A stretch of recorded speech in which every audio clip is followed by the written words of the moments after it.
Hello everyone. तो next हम करेंगे ग्राफीन। तो ग्राफीन हम पहले करते हैं 2 डायमेंशनल में और 3 डायमेंशनल में इसे क्या बोलेंगे? ग्रेफाइट। ठीक है। अब ग्राफीन का अगर हम देखें, ये जैसे हमने हेक्सागोन बनाया था, ठीक है, ऐसे हेक्सागोन बनाने हैं हमने। ये ग्राफीन कैसा स्ट्रक्चर होगा? हनी कॉम्ब जैसा। ये हनी कॉम्ब अरेंजमेंट होगी, हनी कॉम्ब अरेंजमेंट। अब यहाँ पे अगर हम बनाएं,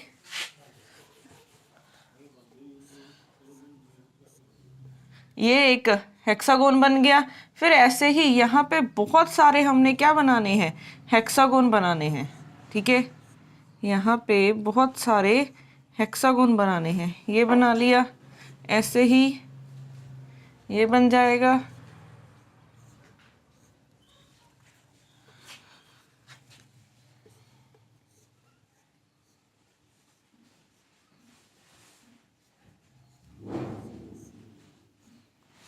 तो यहाँ पे हमारे पास ये क्या बन गए हैं? बहुत सारे हेक्सागोन बन गए हैं। अब अगर हम देखें, यहाँ पे हमने एटम्स को प्लेस करना है अल्टरनेटिव पोजीशंस पे। जैसे ए प्लेस किया, यहाँ पे बी होगा, फिर ए, फिर बी, फिर ए, फिर बी, ऐसे इसकी अरेंजमेंट होती है। हमने अल्टरनेटिव पोजीशंस पे एटम रखने हैं, ए बी, ऐसे ही सब जगह एटम प्लेस करने हैं। यहाँ पे बी ए बी ए, यहाँ पे ए हो जाएगा, बी ए बी, फिर ए हो जाएगा, फिर बी, फिर ए, ऐसे ही चलता रहेगा। यहाँ पे बी ए बी। ठीक है। अब अगर हम देखें, यूनिट सेल ऐसा होता है, अगर आप चाहे उसके सामने देखो, नीचे देखो, बैक साइड देखो, ऊपर देखो, उसका जो सराउंडिंग है वो क्या रहना चाहिए? सेम रहना चाहिए। तभी हम उसको रिपीट करते जाएंगे, हमारा क्रिस्टल बनेगा।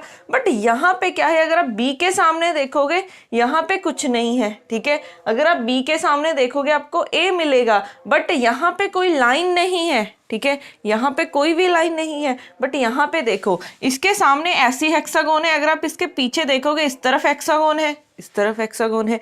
यहाँ पे एक हेक्सागोन बन रही है, यहाँ पे 2 हेक्सागोन बन रहे हैं। तो आप ऐसे ही किसी का भी क्या करोगे? सराउंडिंग चेक करोगे, वो आपको सेम नहीं मिलेगा, वो डिफरेंट होगा। तो हम इसको एक यूनिट सेल नहीं बोल सकते। तो हमें यूनिट सेल बनाने के लिए क्या किया? या तो बी एटम्स को कनेक्ट कर लो, चाहे ए एटम्स को कनेक्ट कर लो। यहाँ पे अगर मैं बी एटम्स को कनेक्ट करूँ, ये कनेक्ट किया, फिर ये कनेक्ट किया, उसके बाद ये कनेक्ट हो जाएगा, ये हो जाएगा, ये हो जाएगा, फिर ये हो जाएगा। ठीक है, सिर्फ इतना पोर्शन देखना, ये वाला, ये क्या है? एक हेक्सागोन की तरह है। ठीक है, ये एक हेक्सागोन की तरह है। अब हमारे पास कुछ ऐसा बन गया है ये। ठीक है, क्योंकि ये हेक्सागोन प्रॉपर नहीं बने, आप कॉपी में प्रॉपर बना के देखना। ठीक है, ठीक है, इनको बिल्कुल इक्वल शेप के रखना, तो आपके पास कुछ ऐसी हेक्सागोन निकल के आएगी। इसके सभी साइड्स पे क्या है? बी है। ठीक है, अब यहाँ पे हमारे पास ये बनेगा यूनिट सेल। आप ए को भी कनेक्ट कर सकते हो, चाहे आप बी को कनेक्ट कर लो, तो आपके पास ऐसा यूनिट सेल निकल के आएगा। अगर आप इसकी साइड देखोगे, 2 3 4 5 और 6, तो इसकी 6 साइड्स हैं। तो ये भी हमारा क्या है? एक हेक्सागोन ही है। तो ग्राफीन में हमारे पास ये बनेगा यूनिट सेल। अब हमने फर्स्ट स्टेप निकाल लिया, यूनिट सेल। ठीक है, अब इसमें हमने क्या देखने हैं? नंबर ऑफ एटम्स देखने हैं कि कितने नंबर ऑफ एटम्स आएंगे। तो नंबर ऑफ एटम्स किसके इक्वल हो जाएंगे? अगर हम इस हेक्सागोन में देखें, इसके कॉर्नर्स को देखें, ठीक है, इसके ये वाले कॉर्नर एटम्स को देखें, ये और कितने के साथ अटैच है? ठीक है, ये और कितने एटम्स के और कितने हेक्सागोन के साथ अटैच है? अगर हम यहाँ पे देखेंगे, ये वाला इसके साथ, ये किस किस हेक्सागोन के साथ अटैच है? 1 2 और 3 ही हेक्सागोन के साथ अटैच है। कोई भी पॉइंट उठा लो, ये वाला देखो, 1 2 3, ये वाला हो जाएगा। तो कोई भी एटम 3 हेक्सागोन के साथ शेयर कर रहा है, तो एक में शेयरिंग कितने की हो जाएगी? 1/3 की। तो ऐसे हमारे पास कितने कॉर्नर एटम्स हैं? 6 कॉर्नर एटम्स हैं।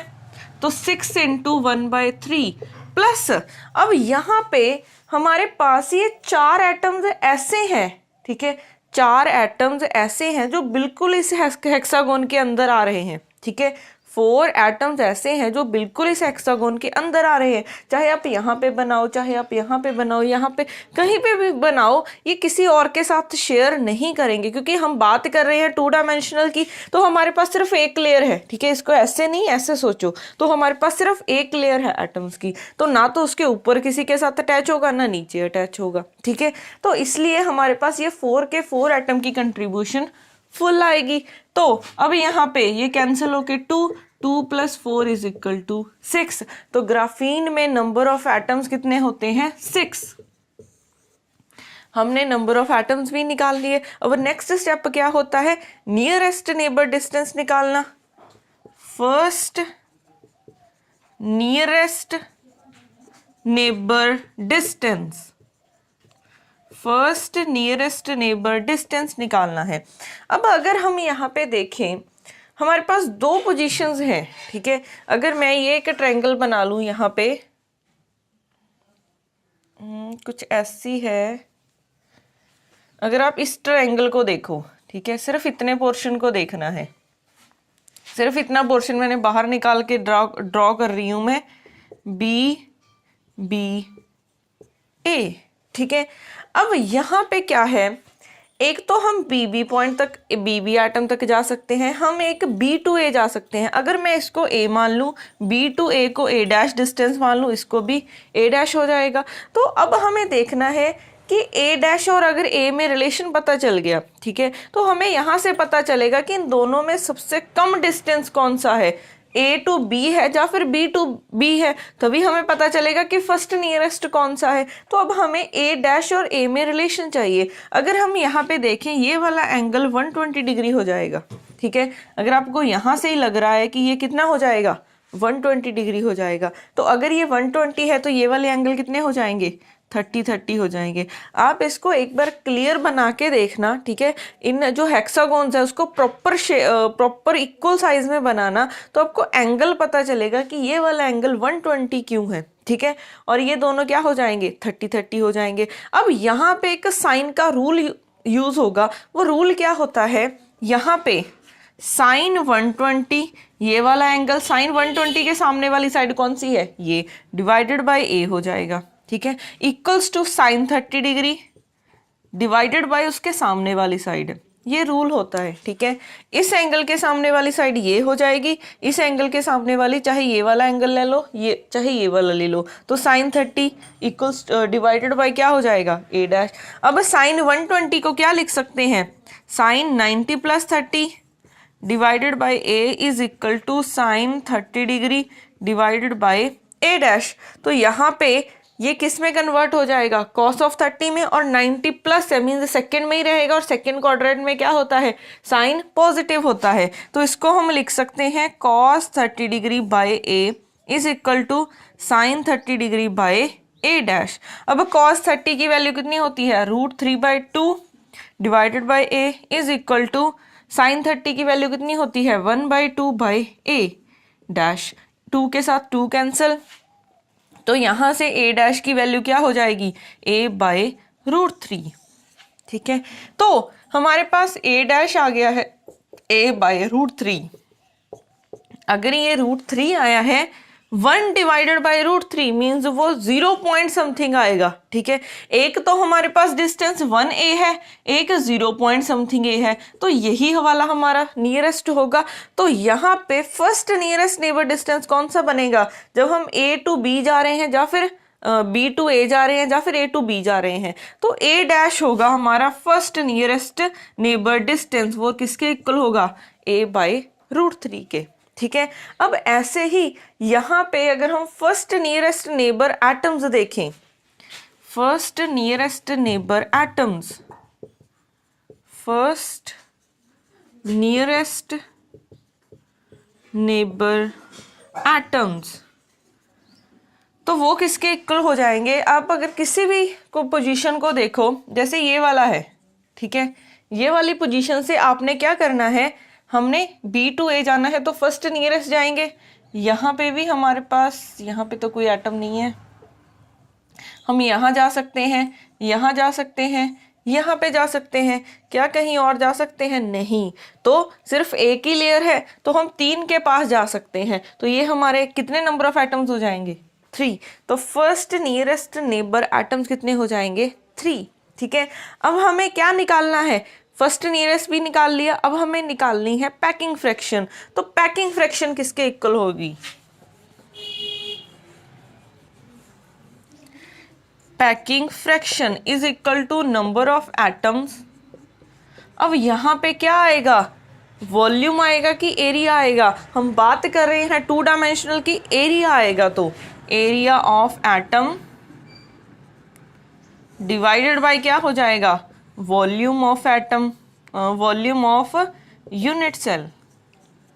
तो packing fraction is equal to number of atoms कितने हैं? 6 इंटू एरिया कितना होगा एटम का, क्योंकि 2D में वो सर्कल में कन्वर्ट हो जाएगा, तो सर्कल का area pi r square divided by volume of unit cell. ये हमारे पास यूनिट सेल है। यूनिट सेल को हम ऐसे रिप्रेजेंट करें क्योंकि वो भी एक हेक्सागोन ही बनेगी। तो B टू B हमने क्या माना है? A माना है। ठीक है, ये अगर एक हेक्सागोन है, हम हेक्सागोन वाले टॉपिक में कर चुके हैं कि हम एक हेक्सागोन को 6 इक्विलेटरल ट्रायंगल्स में डिवाइड कर सकते हैं। तो अगर आप इसको 6 इक्विलेटरल ट्रायंगल्स में डिवाइड करोगे तो कुछ ऐसा हो जाएगा। अगर ये साइड A है तो ये भी सभी क्या होंगी? A होंगी। ठीक है, तो इसका एरिया किसके इक्वल हो जाएगा? 6 इंटू एक इक्विलेटरल ट्रायंगल का। एक इक्विलेटरल ट्रायंगल का एरिया कितना होता है? 1/2 base into height, base into height. अब यहां से सिमिलर, अगर किसी ने ये वाली वीडियो पहले देख रहे हो तो पिछले वाली वीडियो जो हेक्सागोन वाली है वो जरूर देख लेना, उसमें हमने इक्विलेटरल ट्रायंगल का एरिया निकालना सीखा है। ठीक है, तो इसका एरिया मैं सीधे ही लिख रही हूं, तो ये हो जाएगा 6 into pi r square by 6 into 1/2। Base कितना था? A। हाइट कितनी थी? √3/2 A। ठीक है, तो यहाँ से आ जाएगा हमारे पास 6 के साथ 6 कैंसिल हो जाएगा, ये वाला 4 ऊपर चला जाएगा, 4 पाई आर स्क्वायर बाय √3A²। ठीक है, अब हमें पैकिंग फ्रैक्शन निकालने के लिए क्या चाहिए? R और A में रिलेशन चाहिए। तो R और A में रिलेशन कहाँ से पता चलेगा? ये फर्स्ट नियरेस्ट से। ठीक है, तो फर्स्ट नियरेस्ट नेबर डिस्टेंस। अब यहाँ पे क्या हो जाएगा? ठीक है, फर्स्ट नियरेस्ट, इसका रेडियस R है, इसका रेडियस R है, तो हमारे पास 2R is equal to A by √3। तो यहाँ पे R is equal to A/2 √3, ये हो जाएगा R। अब अगर आपने सोचा होगा यहाँ पे A एटम है, यहाँ पे B एटम है, तो हम दोनों का रेडियस सेम मान के चल रहे हैं। चाहे एटम्स डिफरेंट हैं बट हम दोनों का रेडियस सेम मान के चल रहे हैं। अगर रेडियस सेम नहीं होता तो मैं इसको R, इनको मैं 2R नहीं लिख सकती थी। ठीक है, तो यहाँ से R की वैल्यू निकल गई, यहाँ पे पुट कर दो, तो यहाँ से आ जाएगा 4 पाई बाय √3। R की वैल्यू A/2 √3 का स्क्वायर डिवाइडेड बाय A²। तो A² के साथ कैंसिल हो जाएगा, तो 4 पाई बाय √3। ठीक है, यहाँ से 2 का स्क्वायर करोगे 4, इसका स्क्वायर करोगे तो 3 आ जाएगा, तो 4 के साथ 4 कैंसिल, तो पाई बाय 3 √3 आ जाएगा, और ये अप्रोक्सीमेटली 0.60 आएगा। परसेंटेज में निकाले तो 60% आ जाएगा। ठीक है, तो ऐसे हम किसी की भी पैकिंग फ्रैक्शन निकाल सकते हैं। ठीक है, तो इसकी पैकिंग फ्रैक्शन कितनी आई है? 60 डिग्री। अगर हम हेक्सागोन वाले में देखें उसकी कितनी आ रही थी पैकिंग फ्रैक्शन? 90%। तो इसको भी हम क्या बोल सकते हैं? लूजली पैक्ड स्ट्रक्चर बोल सकते हैं। ये भी क्या है हमारा? Loosely packed structure. ठीक है, तो ये था हमारे पास 2D में ग्राफीन। अब हम नेक्स्ट करते हैं, अगर हम ग्रेफाइट, ठीक है, हम ग्रेफाइट करने की ज़रूरत नहीं है। ठीक है, ग्रेफाइट करने की ज़रूरत नहीं है, बट एक क्वेश्चन आ जाता है कि ग्रेफाइट और डायमंड में डिफरेंस बताओ, क्योंकि ग्रेफाइट भी बना कार्बन से होता है और डायमंड भी कार्बन से बना होता है, बट ग्रेफाइट हमारा गुड कंडक्टर ऑफ इलेक्ट्रिसिटी होता है और डायमंड हमारा बैड कंडक्टर ऑफ इलेक्ट्रिसिटी होता है। क्यों होता है? अगर हम डायमंड में देखें, जो कार्बन है वो अपने कार्बन की वैलेंसी कितनी होती है 4, तो वो मैक्सिमम 4 बॉन्ड बनाएगा, अपना ऑक्टेंट कंप्लीट कर लेगा। तो वो डायमंड में अगर आप स्ट्रक्चर में देखोगे कार्बन 4 के 4 बॉन्ड बनाता है, बट ग्रेफाइट में क्या होता है, ग्रेफाइट में कार्बन सिर्फ 3 बॉन्ड बनाता है और 1 इलेक्ट्रॉन बच जाता है। ठीक है, 1 इलेक्ट्रॉन किसी के साथ बॉन्ड नहीं बनाएगा, तो वो as a free electron count होगा। तो ये क्या है? Free electron. अगर ये फ्री है तो ये कंडक्ट करेगा इलेक्ट्रिसिटी। तो ये डिफरेंस पता होना चाहिए। और ग्रेफाइट में number of atoms per primitive unit cell 3 होते हैं, पर प्रिमिटिव यूनिट सेल, ये याद रखना सिर्फ। ठीक है, और डायमंड और इसमें डिफरेंस याद रखना, इसमें ये 3 बॉन्ड बनाता है, एक फ्री होने की वजह से ये गुड कंडक्टर ऑफ इलेक्ट्रिसिटी है, और इसमें ये चारों के चारों बॉन्ड बना लेते हैं तो कोई कंडक्शन करने के लिए फ्री इलेक्ट्रॉन है ही नहीं, तो ये बैड कंडक्टर ऑफ इलेक्ट्रिसिटी होता है।